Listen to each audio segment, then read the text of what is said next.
conservative, constitutional. It's the Andrew Cooperrider Show, keeping you informed on what's going on right here in Kentucky. Today on the Andrew Cooperrider Show, Pride of Morehead puts on a taxpayer-funded drag show in the middle of downtown where kids were sexually danced in front of while handing adult performers dollar bills. I'll go over why this keeps happening in Kentucky and what needs to change in order to stop this barbaric practice.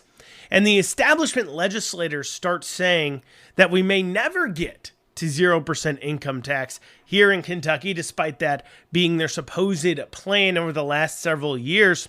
And we should have really known that this would have happened all along. So we'll be discussing that today on the Andrew Cooperrider Show and have so much more. Before we dig down into our first story, going over property tax bills, I do want to encourage you to head on over to theandrewshow.com. I remind you every day, but it's because I want you to do it every day. You can head on over there and hit the contact tab and let us know what's going on in your area, something you maybe want to see covered, or have any comments for the show. You can do that there.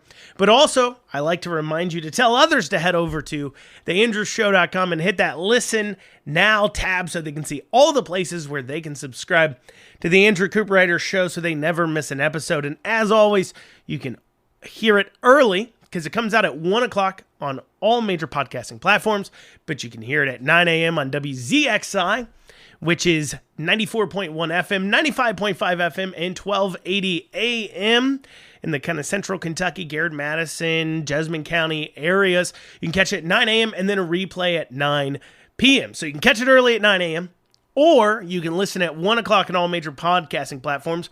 Or if you don't live in the central Kentucky areas, here's another exciting one, okay? You can go over to theandrewshow.com and you can see like a radio player there for the WZXI feed, and you can hit play there at 9 a.m. and listen to the early show there if you're outside the WZXI listening area. So very exciting and many different ways for people to reach out. But without further ado, let's dig into it. So the Lexington PVA has been getting quite a lot of flack because letters have went out in Lexington, Kentucky, and I'm sure letters went out in every county across this state where the homeowners have gotten notices saying that their property taxes will be going up as things get reassessed. And the Lexington PVA, for an example, just to give you an example of how much these have gone out, posted a 10-year median sale price for single-family homes in Lexington graphic in order to inform people why they're seeing such a large increase. And this graphic comes from 2014 to now 2024 and takes a look at those median prices. And in March of 2014, the average home in Lexington, Kentucky was selling for $157,400. And today it's selling for $311,050, almost doubling in value over the past 10 years. And so naturally, that property tax bill for people in Lexington has doubled over the past 10 years then. On top of that, the additional charges on property tax continues. And that's not to mention property tax that is assessed on your vehicles, as well as other property, boats, and as such, on top of your homes. And I want to point out just how immoral property taxes, in at least their current form, truly are. Property taxes being assessed first yearly for you to hold on to property implies quite clearly that you don't own it. So that already becomes iffy. But what truly becomes immoral about property taxes, and the other tax I find very immoral, is the income tax. To tax you on your income before you even get to put food on your children's table is absolutely awful. And I think incredibly immoral, the fact that the government gets its vig before your family gets to eat. A tax on your labor, absolutely out of control. But a tax on your property, I find almost even more immoral because this is not actual income. Just because you are somebody who, let's say, lives in Fayette County or you live in any of these other counties, which has seen an increase in their property taxes, and let's say you yourself have seen your home values double over the last 10 years, let's say you bought your home 10 years ago, now today, have you made any more money because your home has doubled in value? Have you profited necessarily in any way? You could make a claim that your net worth has gone up or something like that, but you yourself haven't realized any income. Now, typically when Republicans start talking about something called the wealth tax, something that Elizabeth Warren and other far left liberals have proposed in this country, they talk about it, pointing out just how anti-capitalistic it is, because a wealth tax taxes you on your value, not on your income. And of course, you can have value without having income. A wealth tax, for an example, let's say you're taxing a business owner who owns, I don't know, let's say a company valued at $10 million, and you're going to tax them on that wealth at, let's say, 5%. Well, 5% of $10 million is $500,000. So you're going to tax them for owning a company worth $10 million. But it's very likely that person does not even make $500,000 a year. A lot of these companies might at the most profit 10%. And then on top of that, you could have extra expenses. It depends on the region, how much you're paying people, so on and so forth. And so if you own a company that maybe makes $10 million and you as the owner are pulling yearly a 10% profit pool, which also, by the way, that profit gets reinvested back into the company in order to grow it into the future. So that gets cut down. But let's say you are somehow just for some reason pulling $1 million a year off a company that makes $10 million and you get a wealth tax of 5%. That takes away half of your income.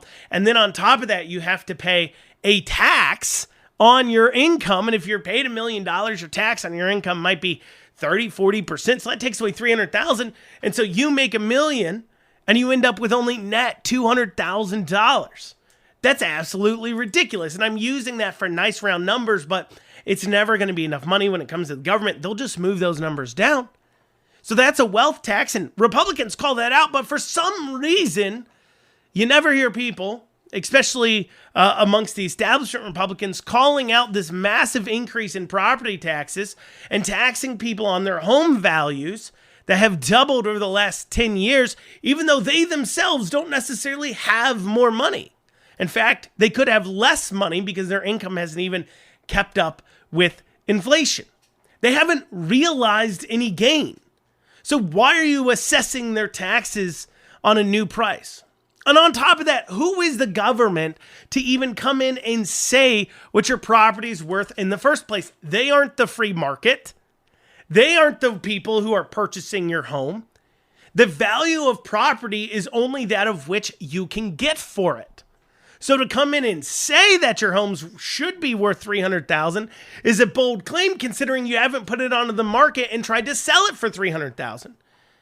So what would happen? Let's say you come in, you pay a property tax bill on a property for the last 5 years, and you've been paying on it, let's say at a progressive amount, but it ends at $300,000. But you go to sell it and it sells for, let's say, $275,000. Do you get a refund on every single year that you paid more than $275,000 in valuation of property taxes? Do you get that money back? No, of course not. You don't. This is absolutely ridiculous. And that's why if you even are going to begin to have property taxes, the best you could assess it upon is the last free market transaction on the property is its value. And to come in and claim that you, the government, all seeing, know the property markets and know what a place is worth is just frankly ridiculous. And on top of the ridiculousness that comes into how they assess these taxes, what are they spending it on? And that goes into our next story, going about Pride of Morehead putting on a drag show in Morehead, Kentucky. We'll have that after this short break. You're listening to the Andrew Cooperrider Show, your source for Kentucky politics. Pride Month is still about a month or so away. It's June. is Pride Month, I do believe, June. We know because that's when, of course, every single corporation changes their logo to a rainbow and people start vomiting out agnostic platitudes about pride. Even churches, we've seen a few churches pushing pride, of course, here in Kentucky, pride events, missing the fact that pride is considered one of the 7 deadly sins, and not just these weird central non-belief churches that are basically like, we believe in nothing. These Unitarian universalism calls itself a religion, but it doesn't believe in anything specifically.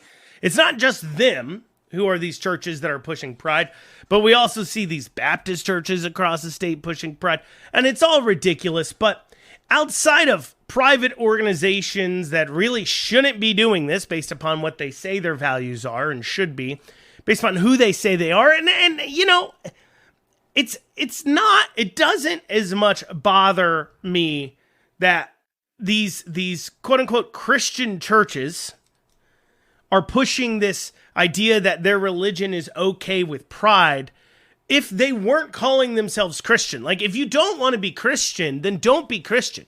If you don't want to preach on the Bible and point to the Bible and say that's what we believe in, then don't point to that. And don't say you believe in that. But, create your own denomination based upon your own new Bible that strips out everything. What bothers me, and should bother you, and it bothers me too when I see this in politics, when I see people who say they're Republicans that don't follow the Republican platform, in the same way that you see people who claim to be Christians but then don't follow the Bible. If you don't want to follow the Bible, don't follow it.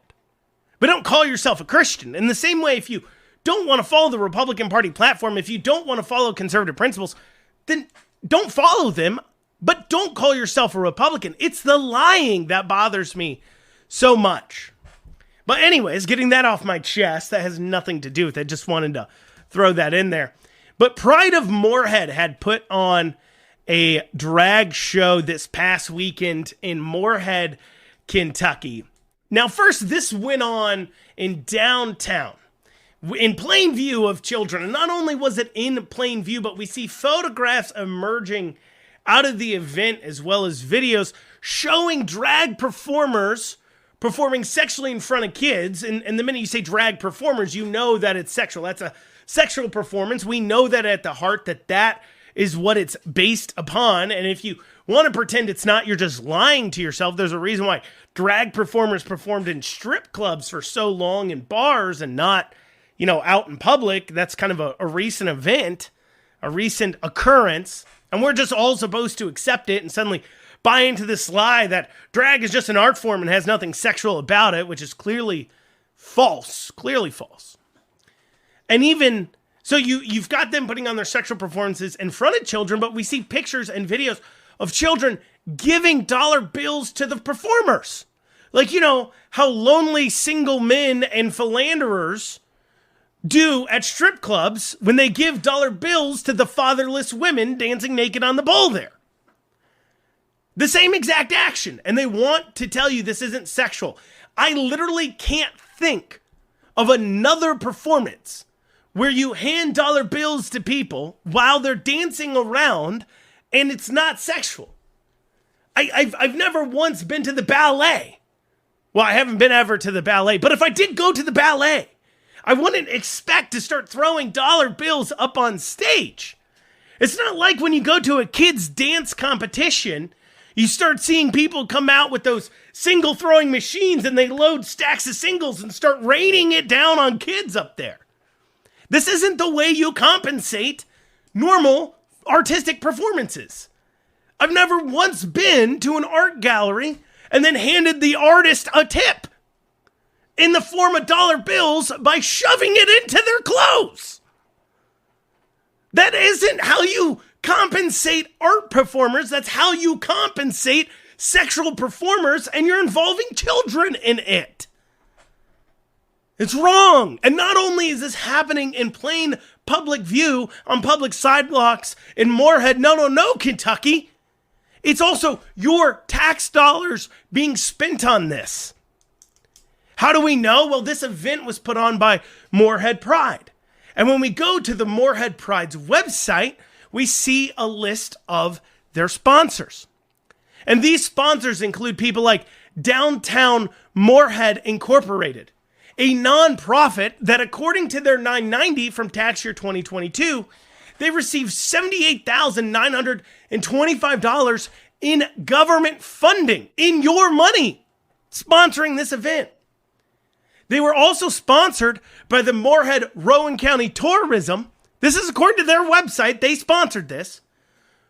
And according to Morehead Rowan County Tourism, they are an agency that's designated as a special purpose government entity by the state of Kentucky, and therefore the organization's budget is published annually on the Kentucky Department for Local Government's website. So this is a government entity funded by your tax dollars that is sponsoring this drag show in Morehead, Kentucky. And they were also sponsored by Pathways Porchlight Sexual Assault Resource Center, which is ironic that a sexual assault resource center is literally sponsoring an event where we could make some pretty good arguments that minors are in the process of being sexually assaulted. You know, sexualizing children shouldn't be the kind of thing sexual assault centers are pushing. Because that's the reason why, that leads to sexual assault of minors when you say it's okay for kids to shove dollar bills in these performers' thongs. But despite that, according to their 990, they received over $12 million in government grants. So you have government entities and several private nonprofits that are government funded sponsoring this pride event in Morehead where children are being exposed to sexual acts in broad daylight on public streets. Now, it's one thing for people to say they just want to be left alone. And it's another, and I disagree with the statement, but it's another argument over whether parents should be allowed to take their kids to something like this or not. What role does government have here? Now, I would argue that government has a role of protecting children from being exposed to pornography and sexual performances. I believe that should be against the law, and therefore that opens up government into it. But you could have that argument. But that's not even the argument we're having right now. The argument we're having right now is that your money is being taken from you and then being used to fund this garbage. And our so-called conservative majority in our legislature is doing nothing. Absolutely nothing. You know the establishment liberal Republicans want to claim to be the real Republicans. They say that all the time. We're the real Republicans. But you know what? I think the real Republicans are those who don't want their tax dollars funding sexual fetishistic performances in front of children. And it's not that the feckless legislature hadn't had the opportunity to confront the fact that this is happening in Kentucky. They had plenty of chances. Lindsey Tishner has proposed a bill every year for the last 2 years to forward this. It couldn't even get a floor vote in the House. They had plenty of time. They were able to pass a ban on e-cigarettes faster than they were able to call forward a hearing from a bill to ban children from being at sexual performances and your tax dollars funding them. Literally the timeline. The House Bill 11, the e-cigarette bill, hit the Senate after the bill to ban taxpayer funding of these kinds of performances hit the House. And yet, they could ban e-cigarettes, find the time to do that, but couldn't find the time to deal with this. They've chosen to do nothing. And, it shouldn't be this hard. Because it's not hard when the legislature is faced with doing something they want to do. It's not difficult for them at all. We can look at example after example, such as the Ford deal. They called a special session in 2021 and voted in relatively short order, less than a week, to send $410 million to Ford to build this battery plant, a deal that was brokered out over just a couple of months. And the vast majority of legislators, as in 90% of them, voted to send that $410 million to Ford without even knowing what company they're giving the money to or whom they were funding. They didn't know. We were able to perfectly fine get that done, though, in very short order, spending $500 million almost. Just a few months to hammer that out, a week to pass it. But Lindsay Tishner puts forward a bill to deal with this twice, and it's happening to fail both times. It is unacceptable, and it's unexplainable, and it's disgusting. And people ask why I get passionate about this and why I'm not afraid to speak up on this. It's because I'm willing to call them out by name. Why isn't everyone else willing to? This is why I'm tired of this garbage, and you should be too. No one is coming to save us, that's clear. We need to be out there knocking doors, donating to candidates, supporting solid people, staying informed, and not continuing to buy their garbage because we're going to continue to fund this kind of sexual exploitation of children in plain view unless we do something. Now, thankfully, our founders left us non-violent means that many people don't even take advantage of that we need to start to do because we got to change things. And we've got to hold these people accountable, and we can't buy their lies. And what kind of lies have they been telling outside of this? Well, we'll be covering that after this short break. You're listening to the Andrew Cooperrider Show. We'll see you in a few short minutes. And you are back with the Andrew Cooperrider Show. Before the break, we're talking about an example of how our legislature has just absolutely failed us on even basic things like stopping our funds, our dollar bills, from funding the crazy and out of control liberal social things, far left things, like kids being at drag shows that are funded on your taxpayer dime.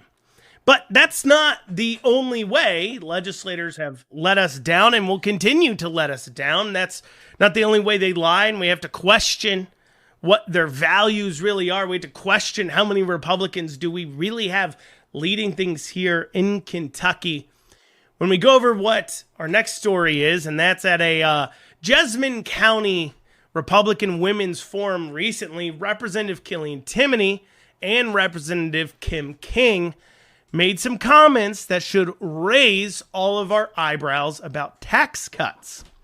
Now, they were in this forum, they were asked some questions, and both apparently stated, Kim King originally stated it, and then Killian Timoney came in and agreed with her, but both therefore agreed and stated that they don't believe that Kentucky will ever get to a 0% income tax. Or at least it's a very, very, very far way away. They actually said they don't think it'll ever get there.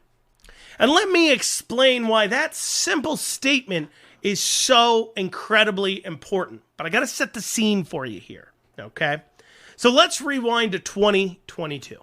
And the Kentucky legislature has passed an income tax reduction scheme. Now, I've explained this before on the show how it worked, but I think it bears repeating so people understand why what they said is so incredibly important. So this scheme worked this way. The bill they passed set up the framework. Now, at the time that they passed this, we were bringing in about $12.5 billion into our general fund. Now, we have a lot of different funds, a lot of different sources of income. But the general fund is where both sales tax and income tax, as well as some other sources, but both sales tax and income tax get deposited into. At the time, it's $12.5 billion. They passed a bill that said they would stair-step down the income tax over time while they didn't raise sales tax in the bill. What they did was they increased categories we were taxing in, mainly business-to-business categories. And so what they said was, as we hit these goals, these general fund revenue goals, you know, the next one was like $13.5 billion, the one after that $15 billion, the one after that $17.5, so on and so forth. And every time we hit the goal, they would lower our income tax by 0.5%. It was starting at 5%, and they would lower it 0.5% each time. And so we would have landed at 0% once we got $21.5 billion in general fund revenues was what we hit. So the plan didn't call for us to say tax neutral, or at least just tax neutral taking in inflation. No, the plan actually called for us to increase our general fund revenues by 71% in order to see a 0% income tax. And they called it a tax cut. Now, of course, this isn't really a tax cut. And this has to be a tax increase because the government can't bring in more revenue without increasing the overall tax burden on people. Because how do you get 71% tax increase? Now, keep in mind, what they did was they expanded taxing categories. They said, we didn't raise sales tax. We didn't raise taxes at all. What they did is they started taxing more business-to-business transactions, such as marketing. For an example, you go and buy a billboard, that's $1,000. Now, you'd have to pay a 6% sales tax on that before you won it. Well, this increase in cost to do business naturally will cause an increase in the products and services you purchase. So while you may not see the tax as a line item on your receipt, you see the tax in the price of the overall item. And so it's a hidden tax from you. But they pass this scheme. They say, look, we're not increasing your taxes, those 71%, because I called this out at the time as ridiculous. In fact, I was in a debate in 2022 where this came up, and I pointed out just how stupid and unattainable this plan is, how we will never reach zero unless we just massively raise our tax burden on people. And the plan already has required an increase in spending, and a plan that requires an increase in more spending has to require a net tax increase, and it can never be a per person net tax decrease. But they said, no, Andrew, you don't understand. It's not going to be a net tax increase because, of course, they can't say that. They can't come out and say, yeah, we're increasing taxes on people. They said, no, we'll just go ahead. We'll increase the size of our population here in Kentucky. And that will solve the problem, don't you know? We'll just increase our population by what? Over 70%? Because remember, that's what the bill required us to do, to increase our taxation revenues by over 70, is about 72%. So is that what we're going to see as our population increase? Over 70%? Are we going to see more than that? So it's actually a tax cut as they sold us on? Of course not. We're not going to see a tax increase of 70%. And that's if tax revenues were to stay even. And let me ask you, do you honestly think that's going to happen? Do you think the legislature spending would fall perfectly in line with our increase of population? Well, we can look for an example of that. We can look at our spending from our last budget to our new budget. What do we see? We see that our prior 2-year budget compared to this that was passed 2 years ago to the 2-year budget that was just passed this year, we see an increase of spending of nearly 22%. Now, do you think Kentucky's population has increased 22%? That'd be about 1 million people. Do you think Kentucky over the last year has added 1 million people to our population? No, of course not. Now, we saw the first signs of just how completely undoable this plan was this year when we didn't get our second tax cut. So we got the first one. They voted for it in 2023. After the plan put in place to come into session, they voted for it. And then it took effect at the start of this year. But they didn't vote this year to lower our taxes by another 0.5%. Why?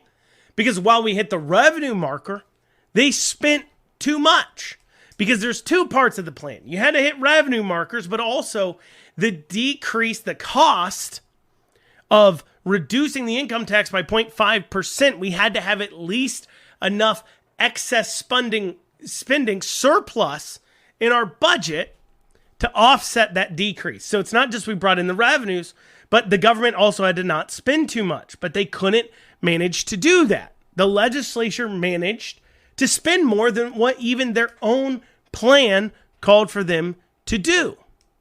So will we get another tax cut into the future? I don't know.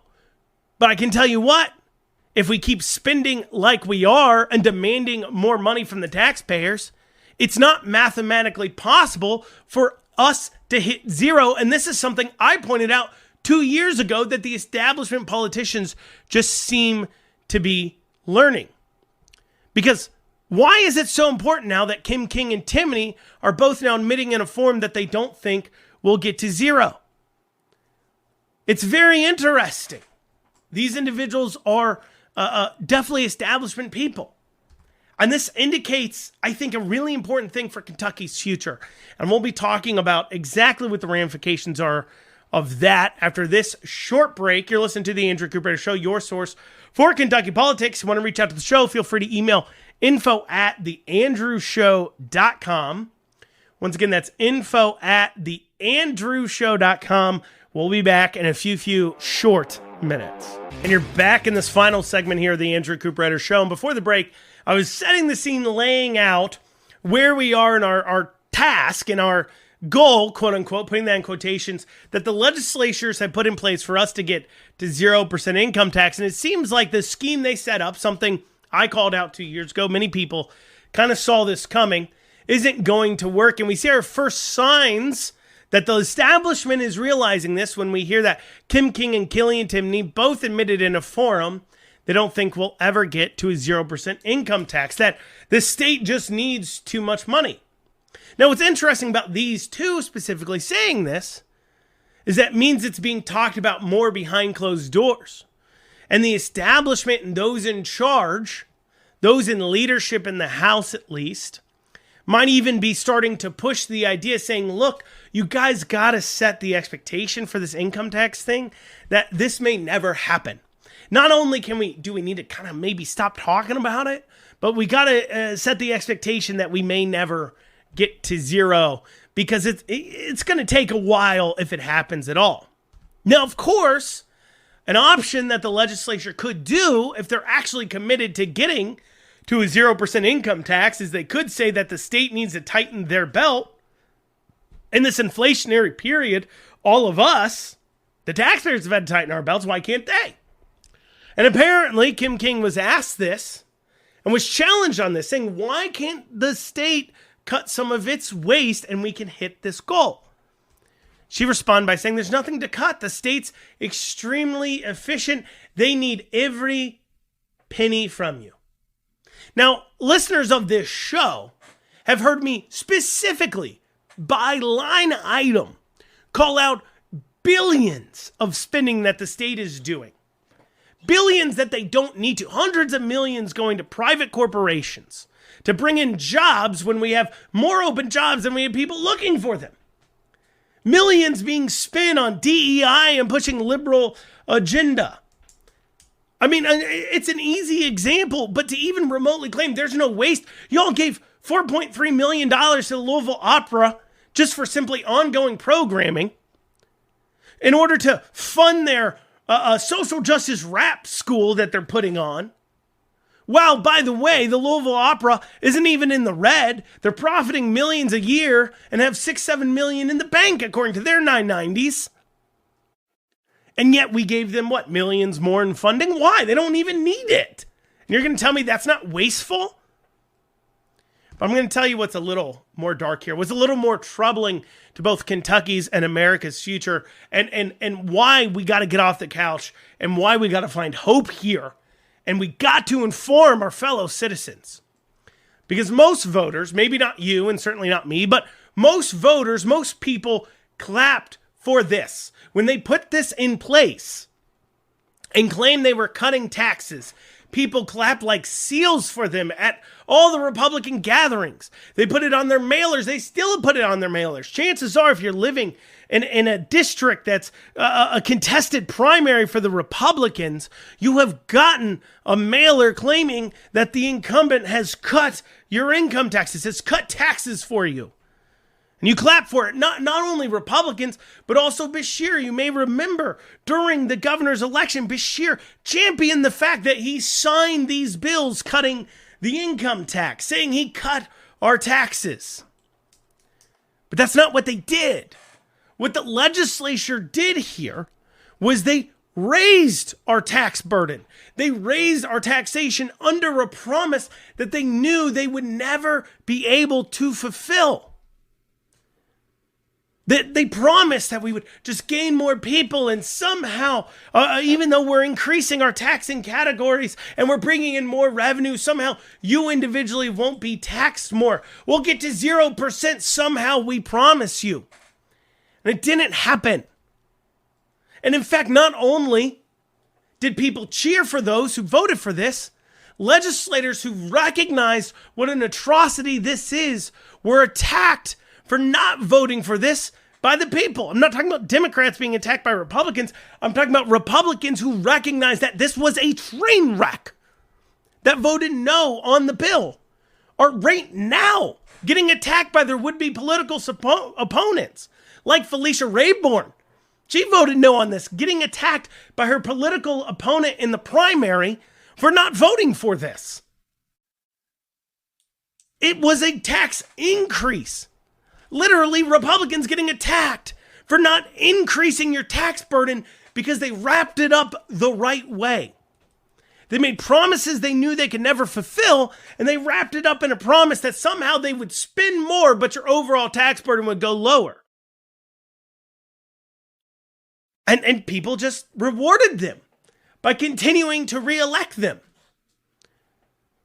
rewarding a tax increase. And you know what? I don't know if these reps knew they were lying at the time or not. I'm sure that the more intelligent leadership representatives amongst the Republican Party, they had to have known the math didn't work. They're wrapping it up. This is the same way they try to increase your gas tax.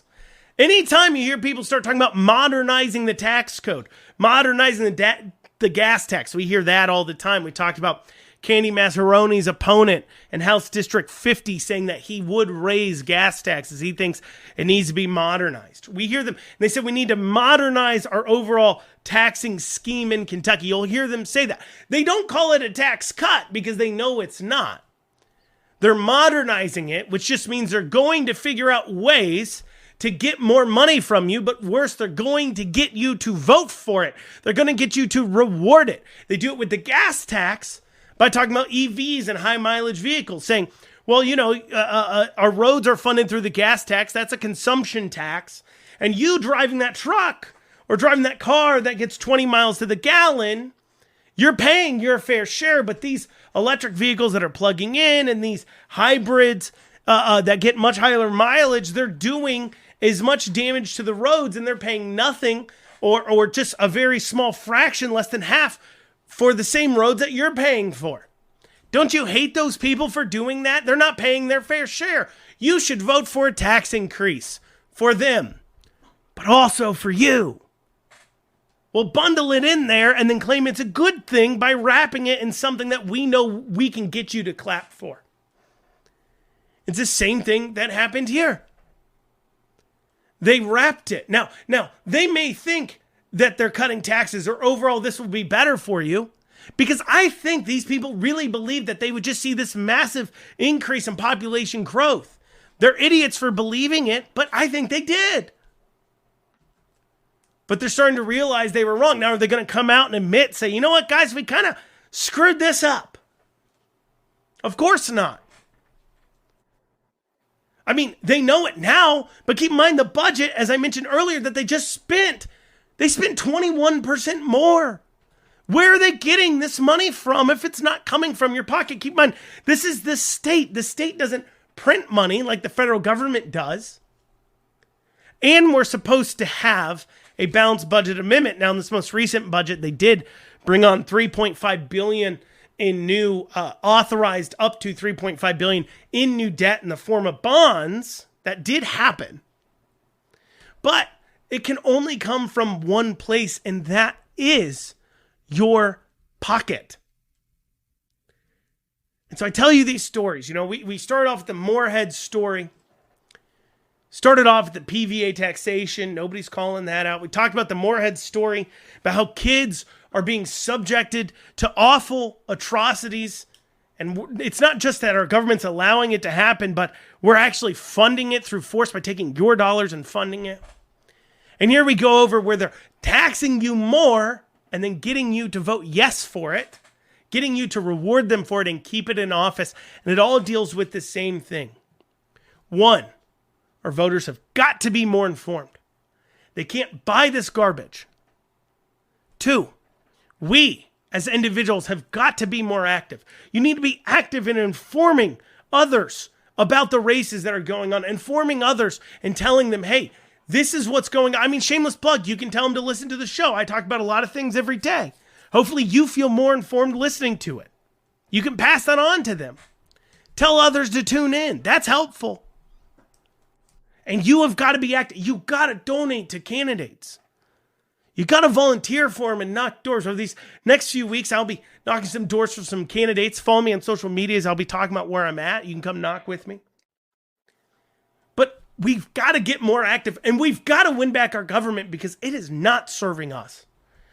Well, y'all, that's what I got time for today on the Andrew Cooperrider Show. We'll see you back here tomorrow. Have a great rest of your day.